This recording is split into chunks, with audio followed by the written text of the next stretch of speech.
Welcome to the Startup Grind. So this is actually the third time I've interviewed. So the first time I interviewed her was my first event, and I remember I was super nervous. And then we had a second event in Davis. Okay, I forgot about that one. And then and we're here again. Oh, before we start, I actually almost forgot. Was it Greg? Yes. So we have a number of students from the Leroy Green Academy, and Greg, I wanted to maybe say a few words about that. Yeah, I'd like to know about that. Sorry, now you have to awkwardly sit there while I talk. I'm Greg. I know probably half of you because you're my students. Over this way? This better? Okay. Sorry, I was motioned by the sound guy. I teach entrepreneurship at Leroy Green Academy. I did IT for 25 years, and then I decided that I wanted to be something else when I grew up. And so now I spend my days with a great group of seniors, and we've got about a third of them here teaching an entrepreneurship class. We do an incubator program at our school with the business track, and this culminates with their senior year where they basically have to go out and find a problem they care about, come up with solutions for those problems, determine who the customers are for those problems, and how they want to solve those problems for their customers. They look at the legal and financial aspects of trying to start a business, and it culminates with a Shark Tank-like pitch at the end of the year where they pitch for funding, and if they do well enough, they go to a national competition in Chicago where they can actually get funding for their business. It's an awesome program, and we love having the opportunity to come here, so thank you for welcoming us here and sharing your knowledge and your food. Thank you. This is a fantastic opportunity for our kids who otherwise don't get a chance to see this. And so we're extremely grateful for your time and your interest in talking with them and doing your part to help them. The first thing up here talks about helping others, and you really are helping others when you talk to our kids and help us out. That said, if you feel the urge to do more, we always would love to have people come in and talk to the classes, to tell your story about your business, or to even teach a lesson, be mentors to our kids. There's lots of opportunities to, we'd like to bring the outside world into the school because it makes it more real. So if you have any interest in that, please grab me. I'm the awkwardly tall person in the loud shirt, and I'd love to talk with you. So thank you for having us.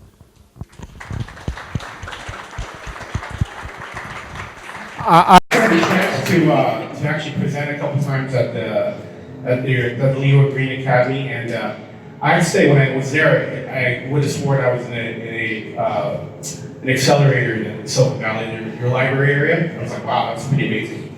Cool. Okay, so welcome, Pam, and I guess the first thing is, let's tell a little bit about yourself. Like, where are you from originally? What did your parents do? I was born in Killeen, Connecticut, in southern Connecticut, on 40 acres in the woods. And my mother was a homemaker. Then she became an elected judge of probate in the town. It's an elected position, and she would probate wills, and you could actually commit people to institutions and marry people. And she did that for 10 years after she raised my parents raised 5 kids. And then my father they both were originally teachers. And when my father was a World War II veteran and a tail gunner, and when he came out of the war, he met my mom, and then he graduated in 3 years so he could get married, and they bought for $10,000, they bought 40 acres in southern Connecticut. And there was no running water, no toilets, nothing. And my father built the house, which my mom still lives in today, and she's almost 93. And so my father transitioned from teaching to become an energy efficiency expert, and was a pioneer in his day, developing the world standards for energy efficiency. So, I'm going to accelerate. So you actually got your PhD in entomology. What spurred your interest in entomology? So growing up in that beautiful place in southern Connecticut, I was just there this weekend. Actually, there's an invasive species called Asian jumping worm, a night crawler that is there. And I spent Friday and Saturday pulling them out, trying to get rid of as many as I could from her garden. But anyway, I growing up in the woods, and it was just a beautiful place, and I got interested in bugs. When I was 7, my parents converted a swamp into a 2-acre bass fishing and swimming pond, and I spent all my time tying flies and fishing and identifying all the insects and so forth. So it was just a beautiful place to be. Yeah. And so from there, did you major was your undergrad in entomology? Yeah, at Cornell, it was entomology. And the PhD? PhD at North Carolina State in entomology, yeah. All right. So you went from entomology, and what was like your first job after you graduated from? My first job was at Monsanto Company, and I was hired to start up a new unit within the company looking for new ways to control pests without the use of toxic chemicals, because they had a legacy. They had sold some of the most toxic chemicals, including Agent Orange, and so they wanted to distance themselves from it. So I was hired as the only PhD entomologist in the company to start up a new unit looking for new ways to control pests. So I started up a natural product program where you could look for naturally occurring microorganisms and extracts of plants, just like penicillin comes from a mold, and digitalis, which is a heart drug, comes from foxglove plant. Taxol, a breast cancer drug, comes from the Pacific yew. Same concept for drug hunting, but we did it for looking for controlling pests. So that's what I did at Monsanto. They ultimately settled on doing genetically engineered crops, but I fell in love with the natural product screening part. So that's interesting. Is that almost like trial and error? Like there's a bunch of substances and it's At the time, yeah, sure. At the time, it was like a needle in a haystack. We would collect samples, soil and bark or whatever from all over, and find the microbes that live there and test them against pests and see what we got. Yeah. that sounds wonderful. But I perfected that, obviously, over the years. So that's the okay, so I think it was AgriQuest your first venture? It wasn't. So Oh. after Monsanto, I was recruited by a Danish company called Novo Nordisk to start up a company in Davis, and right across the street from where I am now. And it was called Entotech. So it was doing what I did at Monsanto, which was screening microbes, discovering microbes that produce substances that could control pests. Yeah. okay. And then at what point did you decide to to be an entrepreneur? So they gave me the money. I didn't have to raise the money, but I did everything myself. All the rest of the startup with myself was raising, building a building and hiring all the people and setting up the whole shop. But the money raising obviously was is important part, but I didn't have to do. And so they sold us to our largest competitor when they had some issues in their core businesses, and then I started up AgriQuest. So I decided that I would just go out on my own after they sold us and started up AgriQuest, which was venture capital back, doing the same thing. So when you first started, did you do like friends and family, or did you start out with VC money? No, started with friends and family. So actually, let's see. I was just telling the story earlier. My husband was supportive of my startup endeavors, but said he would never allow me to mortgage the house to do my entrepreneurial ventures, so had to raise money. So raised friends and family money to start up AgriQuest, and went 2 years without a salary.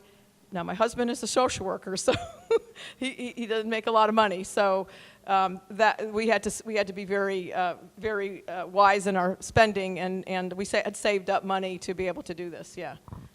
So I think I remember, I don't know if it was this or Marrone, where you did a friends and family round. Both. For both companies, we did a friends and family. But you had a technique, and I almost wanted to ask you more about it, like to write about a blog, because I know that a lot of entrepreneurs are in that boat. Like you're not at a place where they can get angel funding or investment funding, but they're really at their friends and family. Mm-hmm. What was it? Can you maybe describe briefly how that process went?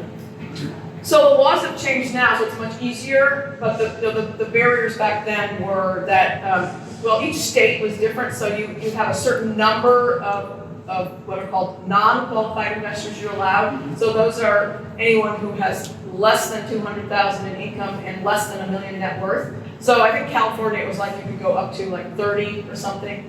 As I said, each state is different. So I could have my brothers and sisters and everything, and they all kicked in $5,000 each. And then so did you allot so much shares per? So after it's allocated a certain pool of shares for the founders, and I got into co-founders at the same time for AgriQuest, and then we had the founder stock, and that was like 2.5 cents a share. So then we went out and said we'll bring in friends and family money for I don't know, maybe it was 7 cents a share, I can't remember, 7 cents or 10 cents a share or whatever. And then we did little blocks of 5,000. For this company, it was a minimum of 10,000. Little blocks of 5,000, and so raised 450,000 that way. Wow. Just networked like hell and talked to everyone I knew and just say, hey, I'm doing this startup. Oh, can we invest? Oh, sure, no problem. And so my aunts and uncles, and unfortunately they never made any money on that one, on AgriQuest. That was a horror story, but we can get into that. We'll actually get we'll get into that. And so, Yeah. what advice would you have, for the people that are at the friends and family sake and raising funds? Like, Well, I did pay my sisters and brothers back Right. when they didn't make any No, money but on AgriQuest. So I mean, if they have to know that they're going to lose their money potentially, so they've got to be nice to you. I mean, you have to be nice to them, but and vice versa. But I mean, they have to be able to lose the money. So I wouldn't take money from anyone I thought couldn't really afford it because of that. Even though, but my sister cried when she didn't get her, when I told her she was going to get money back from AgriQuest. So I actually gave her Marrone Bio stock as compensation because I felt so bad about it. So you got to be, you got to be able to. okay, so first be upfront. Yeah, be upfront, but they might lose it. Okay. Yeah. Right, and actually most startups fail, so you got to be upfront. And then, did you have a pitch? Did you, or did they just believe in you? Oh no, they just believed. Well, they believed in what I was planning to do, which was looking for natural products for controlling pests. They really bought into that, but no, it was just they knew me. Okay. Yeah, they're going to support me. Yeah. All right. Yeah. All right, so now I'm going to go, and I know this is a little bit, can you talk about what did AgriQuest do, and when we talk about your journey through AgriQuest? Yeah, so doing the same thing. So set up a natural product screening program looking for natural products to control pests. We discovered some things that some microbes from under a peach in soil under a peach orchard under a peach tree in Fresno County, California. That became a major product, a breakout product. But I was gearing up to take the company public, and it was right before 9/11. And so I was flying to the World Financial Center and World Trade Center. The lawyers for our deal were in the South Tower, and our Merrill Lynch bankers were right across the street. And obviously that didn't happen. I didn't get there, and the world changed, and I couldn't do the offering. So one of our shareholders decided that he was going to take advantage of that and did a financial engineering and did a cram down. So the stock was at $1.38. So the last round I had done, raised $70 million. The last round I had done was at $1.38. And then he offered, because the board was dysfunctional and it was like all of their portfolio, they were all venture capitalists, they all had portfolio companies, they needed money. And so he offered 6.7 cents from $1.38. And stupidly on my part, I had allowed what's called a full ratchet, which allowed the shareholders to get compensated in shares for any shares that were above 6.7 cents. So it was basically a financial engineering thing where we went from 30 million shares to about 500 million shares and ultimately 1 billion shares. Continuing to issue more and more shares to compensate for the low price of the stock. So he knew what he was doing, and then ended up with quite a position in the company, and then sold it 6 years later to Bayer Crop Science for almost $500 million, and of the $500 million, he made a quarter of that. So it was a good deal for him, but it wiped out all my friends and family and my founder stock. So got nothing from that sale. Yeah. And then I think the other painful thing was you were ousted back then. Yeah. So we didn't agree on the strategy of the company going forward, and I knew I was going to have to take my exit. So I took my exit and started up this company in 2006. And then this is something I didn't think about last time I talked to you, but I was actually thinking that it must have been like a big shock, and I think how did you pick yourself up, after that? Well, it wasn't easy, but I knew that I could do it again better. And so take the learnings of that company. So, so determined because this is my life's work. We're changing the world. We're, you know, it really, so passionately believing in this that I said, well, I'll just do it again. And I never even gave it a thought. It just totally, if you're an entrepreneur, you kind of have to be able to compartmentalize. So I was able to compartmentalize the negativity and put it aside and then just move forward and focus on this startup, this company. Yeah. So I have to give you a lot of credit for picking yourself up and going to get.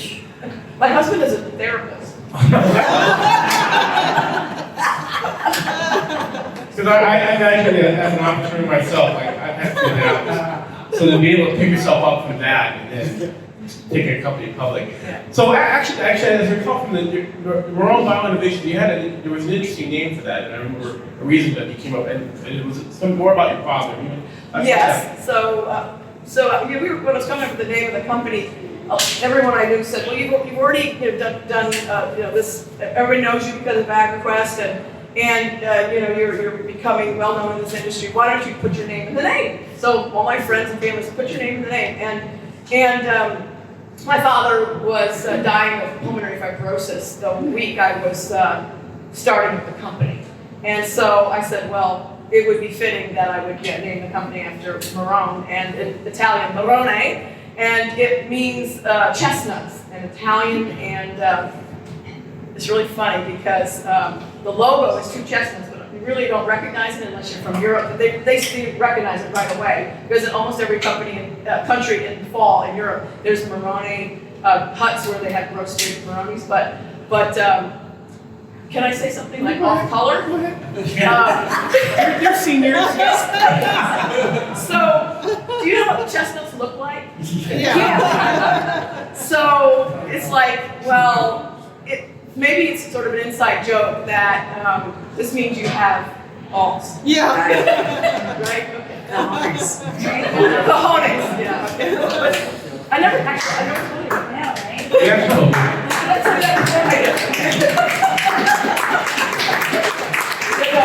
I don't say that too often. Yeah. Most people don't know that's the derivation of the logo. Yeah. And now we do. Yeah, you do. Okay, so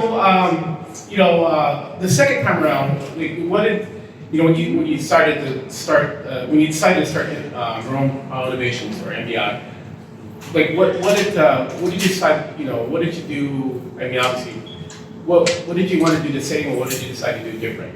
Well, I was going to protect my equity more this time because I was not going to do all the work and then lose it again. So that was one of the critical things. So set the original structure up a bit differently, so that it would I actually had in the original document that it would take a unanimous consent of the board to get rid of me, and so that I put in there, and then just make sure I never would ever take a full ratchet, and so I would always walk away from any deal where they wanted to have a ratchet, which would then go down the AgriQuest scenario, and I wanted to get a broader portfolio of products quicker in this company because farmers wanted, at AgriQuest we had a nice set of products that were in one category, plant disease control, and the farmers were saying, well, we need solutions for the full range of products, of pests that we have. So the idea was to develop a full suite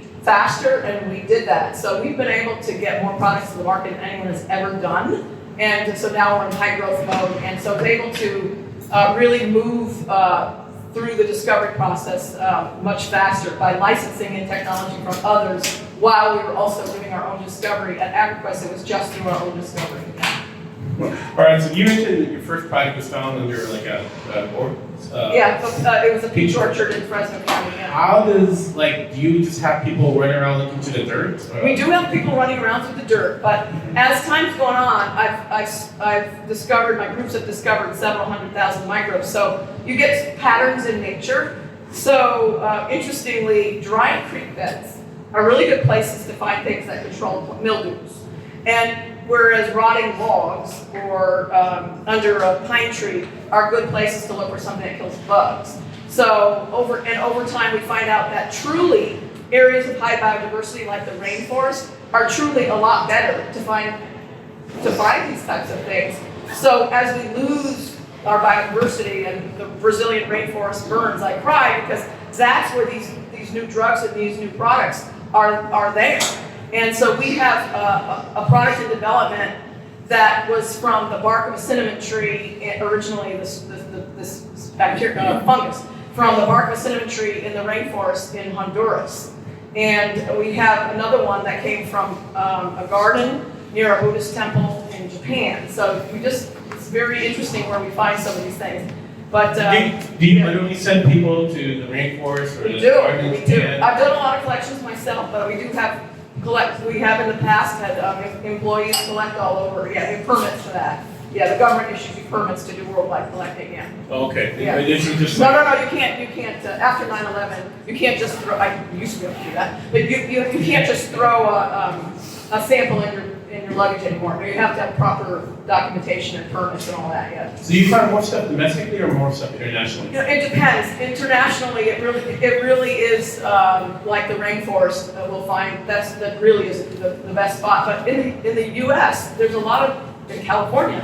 There's a lot of biodiversity, so we find a lot of interesting things. Organic farms are one of the best places to go look, because the foundation of organic farming is a healthy soil with a high diversity of microorganisms. So one of our new products is found from an organic rice field in Marysville. So yeah, Northern California. So we find them from areas where you would expect that there would be a lot of microbes and a lot of different species of microbes and types of microbes. Yeah, that biodiversity we call it. Yeah.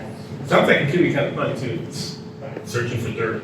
Well, it is actually, and so when I go out, we have one week a year where we go up the North Coast on vacation, and I take my little bags with me, and I go, oh, stop, and my husband goes, yeah, because I would stop and look, oh, I got to collect there, and so he would know just to chill and say, oh yeah, there she's crazy, she's doing her thing, and always put up with me, throwing 6 samples into a bag. Yeah, it was fun though. Yeah, it was a lot of fun. Yeah. Oh, okay, so as you through MBII, went from friends and family to actually going to the VC stage, what in terms of VC funding, what was the lesson learned your second time around looking for VC funding? Yeah, so the terms that we would have in the paperwork and in the deal, we would make sure that we would look very closely at the 2 things which are called liquidation preferences and anti-dilution provisions.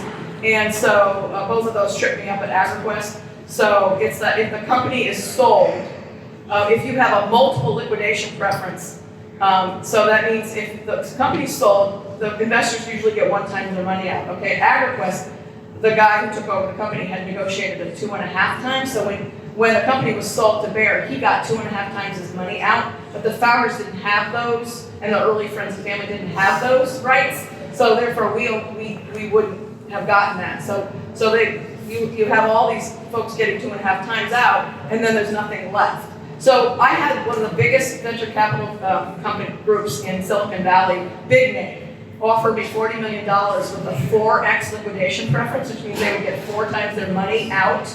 And I walked away from it because I said, no, I'm not going through that again. So you got to be able to walk away from money that's not going to do you. Yeah, definitely.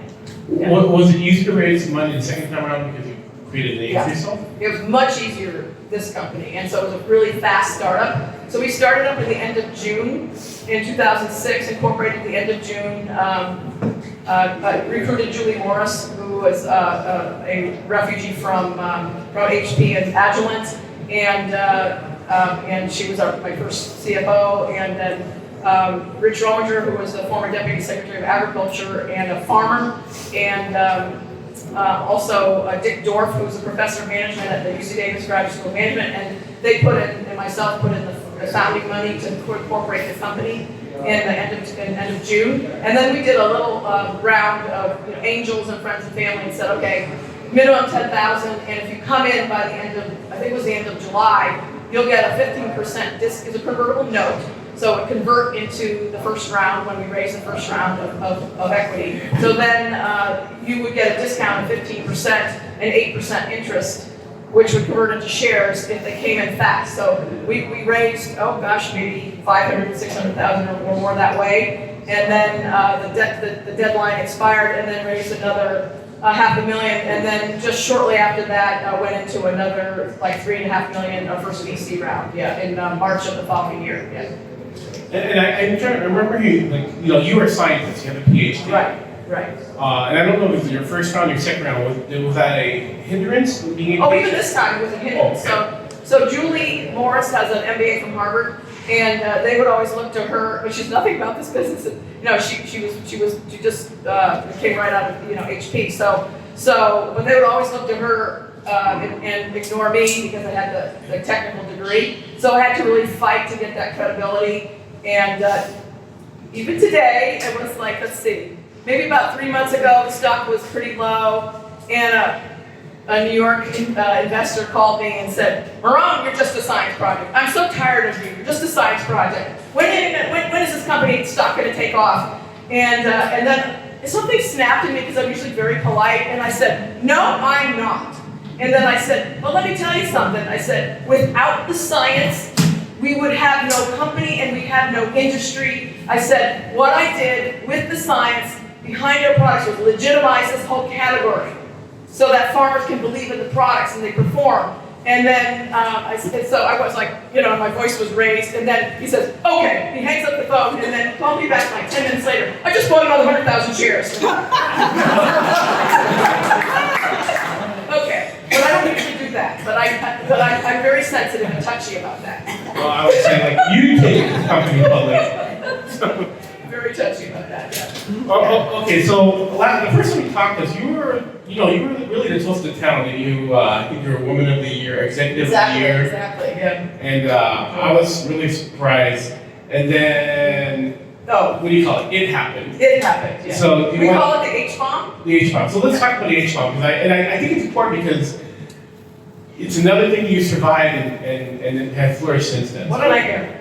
So 1 year after we went public in August 2013, our head of sales, and I just promoted him to chief operating officer, resigned abruptly, and the stock dropped 50% when we announced it. We had to announce it being public. And so why did he resign? Well, 1 month later, a customer made us aware they had done a side deal with them, and neither their guy, the customers, nor our guy had declared it to either the finance departments or the auditors. This is a very bad thing if you're a public company. And so we had to inform our board, and then the board had to do an outside investigation. So they hired a big law firm, a big accounting firm to do an investigation, and found that he had done some side deals with customers, and that meant we had to restate our financials. It was a very brutal process, and it cost us $17 million. I had to lay off 40% of the employees. And the press here, the Sacramento Bee and the Business Journal were brutal, and they kept printing it. And I said, why are you doing that to the reporters? And he says, well, we get a lot of page views. So I had to hire a very, one of the best and most venerable PR ladies in the Jane Einhorn in the region, to talk to the reporters and say, why are you destroying the entrepreneurial climate in the region by constantly, poking over, and this was even after we had gotten through it. They kept repeating it over and over and over again. But so anyway, he was arrested and charged with 16 counts of fraud, and he's now he's awaiting trial. It's been over 3 years. It'll be 4 years before he goes to trial. Keeps getting it kicked out. But it devastated the company, and I had, fortunately, we lost, so our competitors recruited a third of our R&D. The Bayer recruited about a third of our R&D employees, and a lot of people left. But those who stayed were very dedicated and said, we're gonna make this work. And because they believed in what we were doing.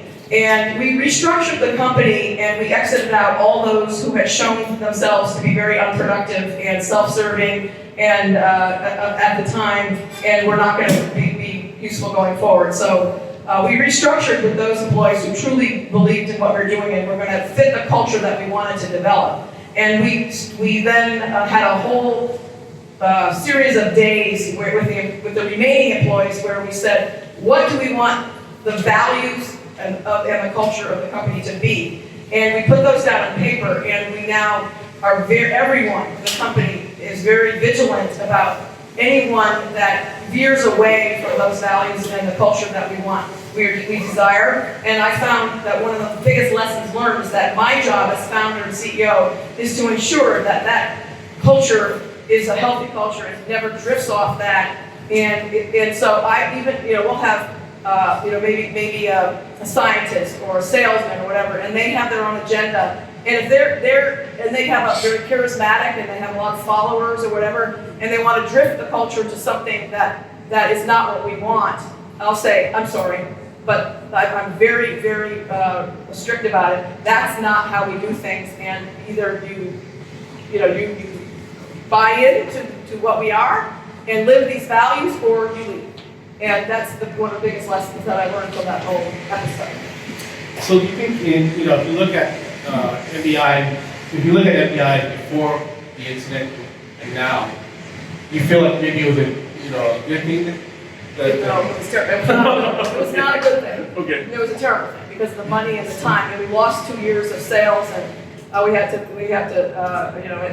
the perception of the company was that it was unstable with our customers. So it was horrible. But the lesson, where we are today is a much stronger company, so by getting through that, we are a much stronger company, have a much better management team, and better employees, and a better hiring process for ensuring that we're hiring for culture first and skill second.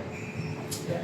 And I'm just reminded, and I have to say you're very, you truly believe in making the world better in terms of environment, Right. including recycling. Oh yeah. And Did I tell you that story? so, what happens, if you happen to see a can in an employee waste paper basket? I actually go through the trash and take it out and recycle it. But actually, this is a funny story. So I had to go before the Securities and Exchange Commission that regulates public companies. So I went to San Francisco, and they had 6 government lawyers there, and they were doing their investigation on what caused what this guy was doing. And they went down on the second day of 3 days. They went down the path that it was my fault that I created the culture where this rogue employee and his minions could do these bad things. And so they had subpoenaed other employees, and they had come up with things that to prove that I was this monster. So the example they came up with, it's so funny, was Dr. Marrone. This is the lawyer, the government lawyer from the SEC. Dr. Marrone, did you yell at an employee for not recycling their plastic fork? And I said, you're darn right I did. And I said, it's a pretty big company joke that if you're throwing your recyclable over the trash, and I'll go, ah! And so it is a big deal. Now, I've read some things about recycling is problematic these days because China's not taking all our plastic, so but we still Davis has a good recycling program, so we still are. And why in the world why would you use a plastic fork and then just single use and throw it away? Put it in the freaking dishwasher, which is what we do. Yeah. Well, I was just thinking I'd be mortified if I see my CEO is like digging through my garbage. Aluminum. You'd be surprised how many people are not mortified because they just see me. They're so used to me doing it, But no, actually, we have a lot of maybe new vendors or the new auditors or some new employees, and they haven't been fully trained. So I just told my HR that after all this time, why don't they have a little sheet on how to recycle that they give out to employee orientation? So I said, please do that. Yeah. So then I don't have to do that anymore. Really rifle through the trash. Yeah. Actually, I think since I talked to you, I actually do that too now. Good. I go through our family garbage. Like, who's threw this can in here? Okay, I'm gonna go open it up. I'm gonna play Phil Donahue, which people don't know what that is. I'm going to ask questions. So anybody have questions? Raise your hand. What's I do? Yeah, I'll ask. Oh, right here. Yeah, I'm intrigued by. Okay. Oh, thank you. Sorry. Jennifer Green. And I'm a management consultant and very passionate about culture and culture eats business strategy for breakfast, as they say. But I'm very curious about how you select and engage employees, candidates. Right. Culture first, skills second. Right. What that looks like. So it's not easy. The biggest mistakes that any CEO and founder make are in the hiring. So I talk to all my friends, and that's the toughest thing. But what I do is ask questions that get to their values. And I said, I look at their resume and say, everybody, is going to be screened or are going to be qualified. So I look for people who have done something besides just something for themselves. So have they volunteered at a nonprofit? Have they gone on a mission? Have they been in the military? Have they grown up on a farm? Something where they, was tough work, or they did something other than for themselves. And so that has been a pattern that's really important. And then I ask, what is the biggest challenges you've had in your career? What's the biggest setbacks? Has anyone ever asked you to do anything unethical? And what did you do? And how did you handle it? So the types of questions that are open-ended that speak to the values. So the types of questions change dramatically rather than, okay, what did you do at this job or whatever? So yeah. Great. Yeah. Thank you. Questions? Yeah. And here is one of our very early investors. Thank you. Yeah. So usually I ask you a lot of questions, but I actually don't have a question. I actually have a statement. Okay. And quite a few entrepreneurs ask me, what do investors look for when they want to invest in a company? And I think Pam is a great example of what we really look for as an investor, especially with Marrone. She had startup experience. And when you talked to her, you just knew that she really understood business, she understood the product, and she knew the customers, and she was assembling a great team. So it was almost a perfect storm. It was an easy decision to make the investment with her. So really listen to what she said, but think about what she came in with Marrone Bio, and the experience she had, the team she was putting together, and how she really understood the business and the market and the customer. And I think you had a really good vision for the company. It may not have been exactly the way that you envisioned it, but she had gone through the process of really trying to figure out what she's going to do with the company, what she's going to do with the problems, how she's going to run the business. So even if it changes, that's okay. She went through the exercise, and that's why she is very successful in raising money very quickly. Thank you very much for that, and I appreciate your long-term support. And actually, you've mentioned, how much money have you raised? How much what? How much money have you raised? 220 million. Not all from you. Yeah. And my last investor conference, I said, we're done.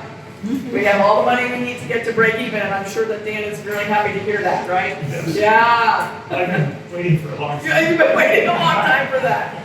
And our CFO and I are very determined for that, yes, because of our setbacks, we've had to raise more money, and that dilutes shareholders, and so we have to get to break even. We're not yet profitable, so that's a very, very important near-term goal. Yeah. There's a lot of students here. Well, there's a question. Yeah. May I? Yeah. Hi, I'm Camille. I'm an entrepreneur. Just raised a seed going into a Series A student. Good for you. And I'm really curious to hear about what the difference is fundraising, privately, and what does the fundraising trail look like when you're going public, and what changes in that process? So as a public company, we have a lot of regulations that govern what we do, so I have to be much more careful about what we say or do, and it's very costly. So the quarterly audits and all the legal costs and everything. So there's a tremendous amount of cost to being a public company. But the advantage of being a public company is that we can raise money much more quickly. So there's what's called an overnight offering, and it literally is almost overnight.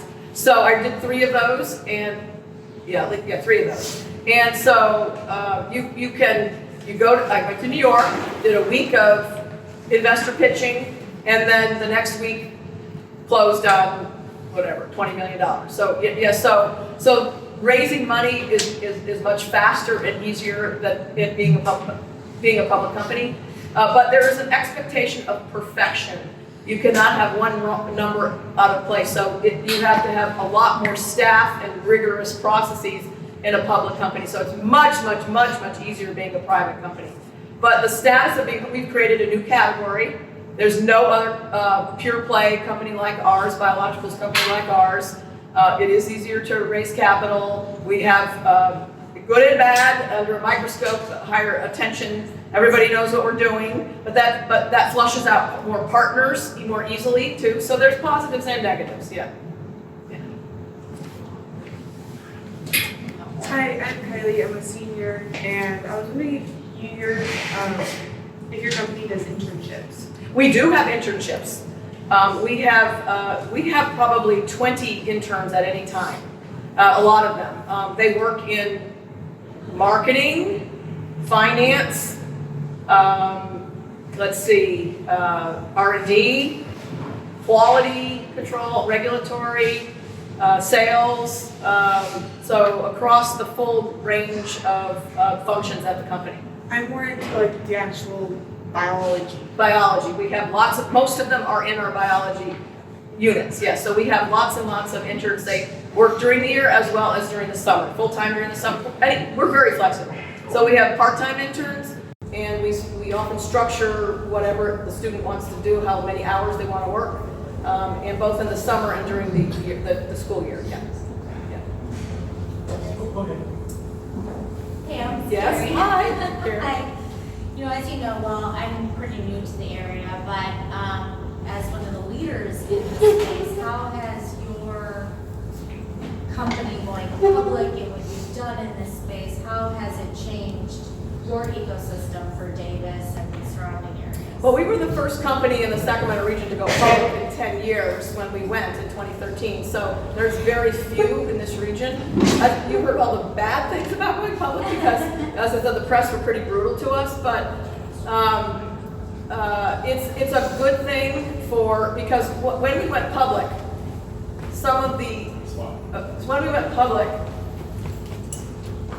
many of the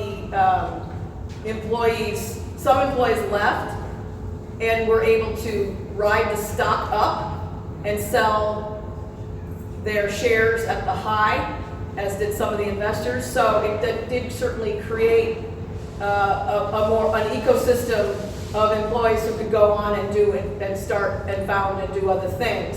And so we have created a cluster of ag bio in the Davis region, where there's now multiple companies, and we're developing a nice little cluster because of it. Yeah. Any other questions? One in the back. All right. All right, go ahead. So you mentioned early on that you raised friends and family, Yep. And you were forbidden from what approach might you have taken to raising capital? Yeah, so if you didn't have friends and family, I actually had raised money from customers. So I had a lot of growers, farmers who kicked in money, and so if you have a network, so the best thing to do is create a network. So just network everywhere and get people to know you. So what I did was I actually had served on a number of nonprofit boards, and I was on the board of the Davis Chamber of Commerce at various times, not all at the same time. Explore at Science Center in Davis, Sutter Davis Hospital, and so, and I was on the Dean's Advisory Council for UC Davis. So I had served on a number of boards and things where I got to know people who then, I didn't have to rely solely on my friends and family, so the people I knew were able to, I said, I'm starting up a company. They go, oh really? Can we invest? And so now you can do crowdfunding. It's also much easier to raise from those who are not, they call non-qualified. So it's a bit easier to raise from friends and family because of the loosening of the laws for startup funding. Yeah. The Jumpstart Our Business Act, Jobs Act was passed to make it much easier to do that. Yeah. So before you created this, the ecosystem in Davis and got this critical mass, like, did you get pressure to move the company or start a company somewhere else, like more? That's interesting. I know a lot of other more techie founders who had to move to Silicon Valley, but because there's so few startups in the ag bio, the investors were from all over the world. I had some from Europe, some from East Coast, wherever, California, all over. And no, because we are next to the best ranked, number one ranked, Cornell, I have my Cornell student, Cornell extern here. So Cornell, my alma mater, and UC Davis are usually 1 or 2, and they switch whether it's 2 or 1 in ag. So we have one of the best ag universities in the world, and I'm right near my customers. And California Department of Food and Ag and Pesticide Regulation set the pesticide policy for the whole world. So we're in a perfect place for a company like ours. So I never felt any pressure from investors. But if I was in a different business, there's no question we'd probably have to move somewhere else. Yeah. Any other questions? All right. So my final question is what do you? I'm expecting to call you back for another fireside chat in 5 years. Yeah. So where do you see MBII being in 5 years? Well, I think actually we'll probably be sold to some big company because that's what happens in our industry. Now, me and our large shareholders, some of the biggest ones, I did a financing in February of 2018. We've agreed that our goal is you're not structuring the company to be sold, but our goal is to create the biggest, most successful biologicals company on the planet. But that means we're probably going to get sold. So I suspect that's what's going to happen. But my goal is to create the largest profitable biologicals crop protection company. And so we'll focus on that. But what am I going to do next? Everybody asks, what are you going to do next? Are you going to retire? No, I don't see myself retiring, actually. What I would like to do, I actually have several other startup ideas. But I think that I'm getting to the age where I don't want to do it myself anymore because the 12-hour days, they get old, the 14-hour days get old, and all the traveling. So what I'm going to find probably is a younger CEO to do the startups of the ideas that I've got, and then be chairman and be the rainmaker for those. So that would be like 5 years from now. Yeah. All right, well, that'll be interesting. So I wanted to thank you for coming in again and speaking to us. Oh, you're so sweet. That's really.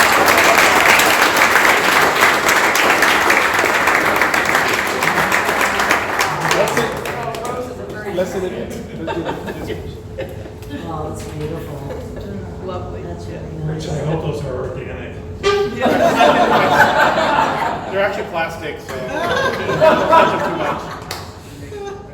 No, I do have a relative who told me that I can only give her, my sister-in-law, only organic roses because she has a chemical sensitivity because of the pesticides on heavy doses of pesticides on conventional roses. So yeah.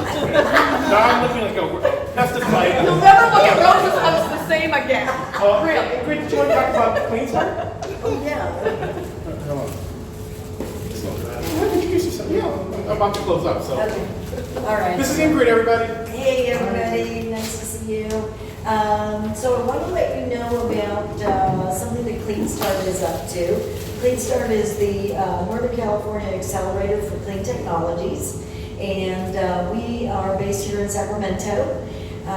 We do a lot of work in Davis, of course, with our friend Gary Simon. And I wanted to let you know that we're doing a Clean Tech Showcase. It's called the Central Valley Clean Tech Showcase. It's going to be on October 9th. And anybody who has interest in clean tech would like to do some volunteering or interested in clean technology, let me know.